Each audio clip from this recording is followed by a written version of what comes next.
மேற்காணும் நபித்தோழர்கள் அறிவிக்கிறார்கள், அன்ன தல்ஹத் இப்னு பர்ரா இப்னு ஆசிப் ரலியல்லாஹு அன்ஹுமா மரத. தல்ஹா ரலியல்லாஹு அன்ஹு அவர்கள் உடல்நிலை சரியில்லாமல் மரண படுக்கையில் இருந்தார்கள். ஃபஅதாஹு நபி ஸல்லல்லாஹு அலைஹி வஸல்லம், அல்லாஹுடைய தூதர் ஸல்லல்லாஹு அலைஹி வஸல்லம் அவர்கள் மரண படுக்கையில் இருந்த தல்ஹா ரலியல்லாஹு அன்ஹு அவர்களை பார்ப்பதற்காக வந்தார்கள். ஃபகால, அல்லாஹுடைய தூதர் அவர்கள் சொன்னார்கள், இன்னி லா அரா தல்ஹா, நிச்சயமாக தல்ஹாவுடைய நிலைமையை பார்த்தால், இல்லா கது ஹதஸ ஃபீஹில் மௌத், அவருடைய ஹாலத்து மௌத்தை நோக்கி இருக்கிறது. அதாவது உடல்நிலை சரியில்லாமல் இருக்கக்கூடிய தல்ஹா ரொம்ப நேரம் இருக்க மாட்டார், கொஞ்ச நேரத்தில் அவர் மௌத்தாகக்கூடிய ஒரு கண்டிஷன் ஆயிடுச்சு, அவருக்கு சக்கராத்துடைய வேலை வந்து விட்டது. உடனே அல்லாஹுடைய தூதர் அவர்கள் சொன்னார்கள், தல்ஹா மௌத்தாகக்கூடிய ஒரு சூழல் இருக்கிறார். ஃபதூனி பிஹி வ அஜ்லு, உடனே நீங்கள் தாமதப்படுத்தாமல் உங்களுடைய சொந்த பந்தங்களுக்கு சொல்லி அனுப்புங்கள்.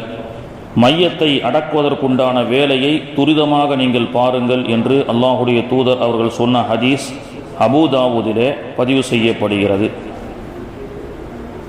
மௌத்து உடைய ஹாலத்தில் இருக்கக்கூடிய தல்ஹா ரலியல்லாஹு அன்ஹு அவர்களை அல்லாஹுடைய தூதர் அவர்கள் மௌத்தாக கூடி இருக்கக்கூடிய தல்ஹாவுக்கு என்ன செய்யணும், உங்களுடைய சொந்த பந்தங்களுக்கு நீங்கள் சொல்லி அனுப்புங்க.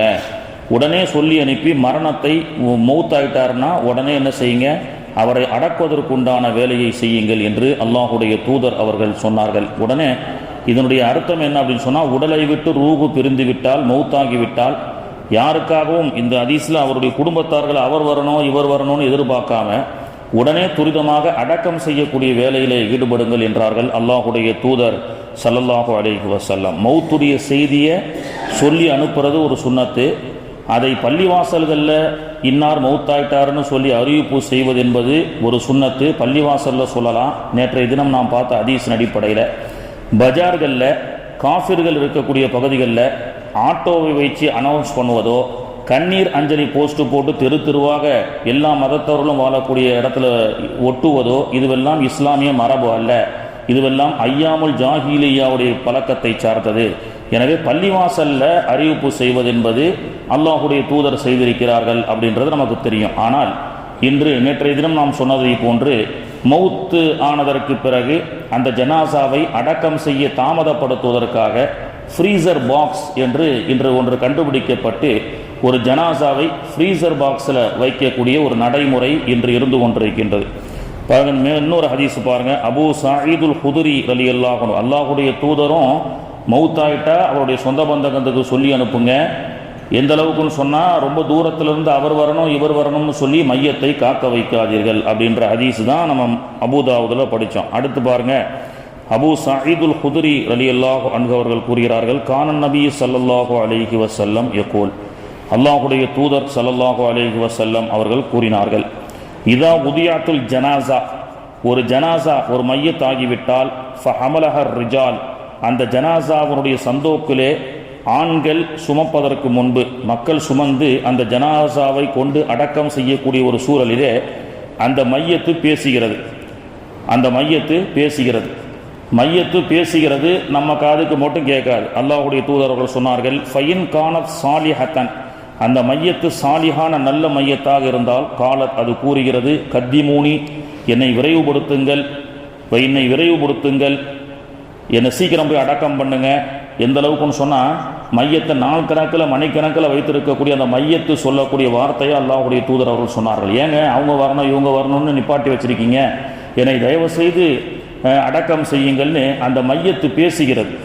வயின்கானத் கைர சாலிஹத்தன் பாலத்லி அகலிஹா, சாலிஹ் அல்லாத பாவம் செய்த மௌத்தாக இருந்தால், யா வைலஹா, எனக்கு வந்த கேடே, ஐன ததுஹபூன், என்னை எங்க கொண்டு செல்ல இருக்கிறீர்கள் என்று அது புலம்புகிறது. யஸ்மாஉ சௌத்தஹா, இந்த சத்தத்தை குல்லு ஷைஇன் இல்லல் இன்சான், அனைத்து வஸ்துக்களும் கேட்கிறது மனிதர்களை தவிர, வலவு சமிஅல் இன்சான், ஆனால் மனிதன் அதை கேட்பதில்லை அப்படின்னு சொல்லுது. அப்போ அல்லாஹுடைய தூதரும் மௌத்தாயிட்டா உடனே அடக்கம் செய்யுங்கன்னு சொல்றாங்க.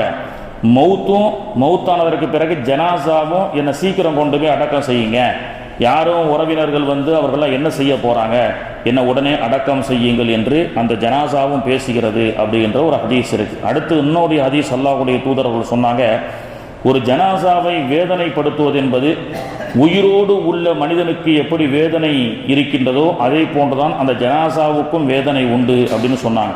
இன்னும் தெளிவாக சொன்னாங்க, நரம்பை ஒரு மனிதனுக்கு உடைத்தால் அவன் எப்படி கத்துவானோ வலிகிறார், அதே போன்று அந்த மையத்துடைய நரம்பை உடைத்தாலும் அது கத்தும் அப்படின்னு சொன்னாங்க. அதனால தான் போஸ்ட் மாடர்ன் நம்ம இஸ்லாத்தில் ஹலால் இல்லை. அது போன்ற விஷயத்தை விட்டும் அல்லாஹ் தஆலா நம்முடைய சமூகத்தை பாதுகாக்க வேண்டும்.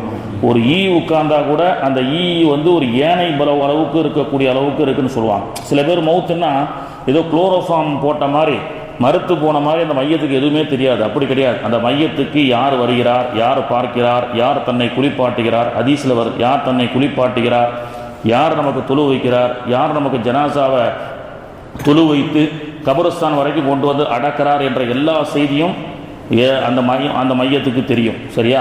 கொஞ்சம் அதாவது காலை ஹோல்டு பண்ணி வைக்கிற மாதிரி தான் ரூகு அல்லாஹ் எடுத்திருக்கிறான். அந்த ரூகு மறுபடியும் கபருக்கு வச்ச உடனே திரும்ப அல்லாஹ் ரூகு கொடுக்குறான் அந்த கபருக்கு, அந்த மையத்துக்கு. திரும்ப அந்த எந்திரிச்சு உட்காந்து கேள்வி கணக்கு கேட்கப்படுமா இல்லையா? அப்போ ஹோல்டு செய்யப்பட்ட அந்த ரூகை என்ன செய்யணும்னா, மௌத்தாகிவிட்டால் உடனே அதை அல்லாஹுடைய தர்பாருக்கு, அதாவது அவருடைய அந்த மன்னரைக்கு அழைத்து செல்வது தான் ஆக சிறந்தது. அப்போது உயிருள்ள ஒரு மனிதனை அந்த ஃப்ரீசரில் படுக்க வைக்க நம்ம விரும்புவோமா? கூலிங்காக இருக்கும். மனுஷனுடைய அந்த இயற்கை சீதோஷ நிலையை விட்டும் தாண்டி அது மிகப்பெரிய வேதனை. அந்த மையத்திற்கு அல்லாஹு அக்பர் மிகப்பெரிய வேதனை. எனவே இன்னைக்கு பார்த்தீங்கன்னா அந்த மார்க்கத்தினுடைய சட்டம் தெரியாமல், விவரங்கள் தெரியாமல் பள்ளிவாசல்லையே ஃப்ரீசர் ஜனாசாவை வச்சு வாடகைக்கு விடக்கூடிய, இலவசமாக கொடுக்கக்கூடிய அளவுக்கு இருக்குது. அல்லாஹுடைய கிருபையில் அந்த நீங்கள் பார்த்தீங்கன்னா ரூகு போனதற்கு பிறகு ஒவ்வொன்றாக செயலிழப்பதற்கு சற்று தாமதமாகும். ரூகு போன உடனே எல்லாமே அப்படி நிசப்தமாகாது. மைண்டு மவுத்தாவதுக்கு கொஞ்ச நேரம் ஆகும்ன்றான், கண்ணு மவுத்தாவதற்கு கொஞ்ச நேரம் சில மணி துளிகள் ஆகும்னு சொல்கிறான். அந்த மாதிரி இந்த உடலுடைய எல்லா பார்ட்ஸுமே செயல் கொஞ்சம் கொஞ்சமாக இழப்பதற்கு 24 மணி நேரம் ஆகும்னு இன்னைக்கு கண்டுபிடிக்கிறாங்க. அப்போது ஒரு மையத்தை குறைஞ்சது ஃப்ரீசர் பாக்ஸ் இல்லாமல் 24 மணி நேரம் வைக்கலாம். இன்னைக்கு விஞ்ஞானம் கண்டுபிடிக்குது. யார் வரதாக இருந்தாலும் அந்த மணிக்குழிக்குள்ள அந்த நேரத்துக்குள்ள வரவழைத்து உடனே அந்த மையத்தை அடக்கம் செய்வது தான் நல்லது. ஃப்ரீசர் பாக்ஸில் வைப்பதோ, மையத்தை இறந்த உடனே கண்ணீர் அஞ்சலி போஸ்ட் போட்டு ஊருக்கு ஒட்டுவதோ, அதுபோன்று காஃபிர்கள் இருக்கக்கூடிய, அதாவது இஸ்லாமியர்களுக்கு மத்தியில் நம்ம அறிவிப்பு செய்கிறது தப்பு இல்லை. இஸ்லாமியர்களுக்கு மத்தியில் மௌத்தாயிட்டாருன்னு சொன்னால் இன்னா லில்லாஹி வ இன்னா இலைஹி ராஜிஊன் அவருக்காக துவா செய்வாங்க. காஃபிர்கள் இருக்கக்கூடிய பஜார்களை எல்லாம் நீங்கள் ஆட்டோவை போட்டு நீங்கள் அறிவிப்பு செஞ்சீங்கன்னு சொன்னால் அவர்கள் காலையில் கடை திறப்பான். அப்போ தான் நீங்கள் மையத்து செய்தியை கொண்டு போனோன்னா தரித்திரம் வருது பாரு அப்படின்னு சொல்லுவான். அப்போ மையத்துக்கு மேலும் அந்த அதாபு படுத்தக்கூடிய ஒரு சூழல் ஏற்படுகிறது. அதனால தான் ஐயாமுல் ஜாகிருடைய காலத்தில் மௌத்தை ஆட்டோவில் வைத்து அனௌன்ஸ் செய்வது, கண்ணீர் அஞ்சலி போஸ்ட்டு ஒட்டுவது. போஸ்ட் ஒட்டக்கூடாத இடமா இருக்கும், அங்கே போய் கொட்டிட்டு போயிடுவான், 10 பேர் திட்டுவான். அப்போ அந்த மையத்துக்கு மேற்கொண்டு அதாபு ஏற்படும். எனவே மையத்தாக இருக்கப்பட்டவர்களுக்கு எந்த ஒரு நோவினையும் அவர்கள் உடலாலும் அவர்களுடைய பெயரை வைத்து மற்றவர்களுக்கு எந்த ஒரு இடையூறும் இல்லாமல் அவர் நல்ல முறையில் செல்ல வேண்டும். அத்தகைய இறுதி கடமைகளை சிறப்பான முறையில் நடத்த வேண்டும். மணிக்கணக்கில் மையத்துகளை வைத்து தாமதப்படுத்துவது அந்த மையத்துக்கு நாம் செய்யக்கூடிய மிகப்பெரிய துரோகம் என்பது மட்டுமல்ல, அந்த மையத்திற்கு நாம் செய்யக்கூடிய மிகப்பெரிய அதாப் என்பதை தெரிந்து கொண்டு வல்ல ரஹ்மான் இது சமூகத்தில் ஒரு விழிப்புணர்வு ஏற்பட்டு இந்த மக்கள் அந்த இறுதி கடமையான அந்த மௌத்துடைய விஷயத்திலே அல்லாஹுடைய தூதரும் அல்லாஹும் என்ன விரும்புகின்றானோ அதன் அடிப்படையிலே நடக்கக்கூடிய பாக்கியத்தை அல்லாஹு தஆலா தருவானாக. நமக்கும் இறுதி மூச்சு வரை ஆஃபியத்தை தந்து நம்முடைய மரணத்தையும் அல்லாஹு தஆலா லேசாக்கி அல்லாஹுவை சந்திக்கும் பொழுது நல்லடியாராக சந்திக்கக்கூடிய பாக்கியத்தை தந்து அருள் புரிவானாக. சுப்ஹானல்லாஹி வ பிஹம்திஹி சுப்ஹானக்கல்லாஹும்ம வ பிஹம்திக அஷ்ஹது அல்லா இலாஹா இல்லா அன்த அஸ்தக்ஃபிருக. சுப்ஹான ரப்பிக ரப்பில் இஸ்ஸத்தி அம்மா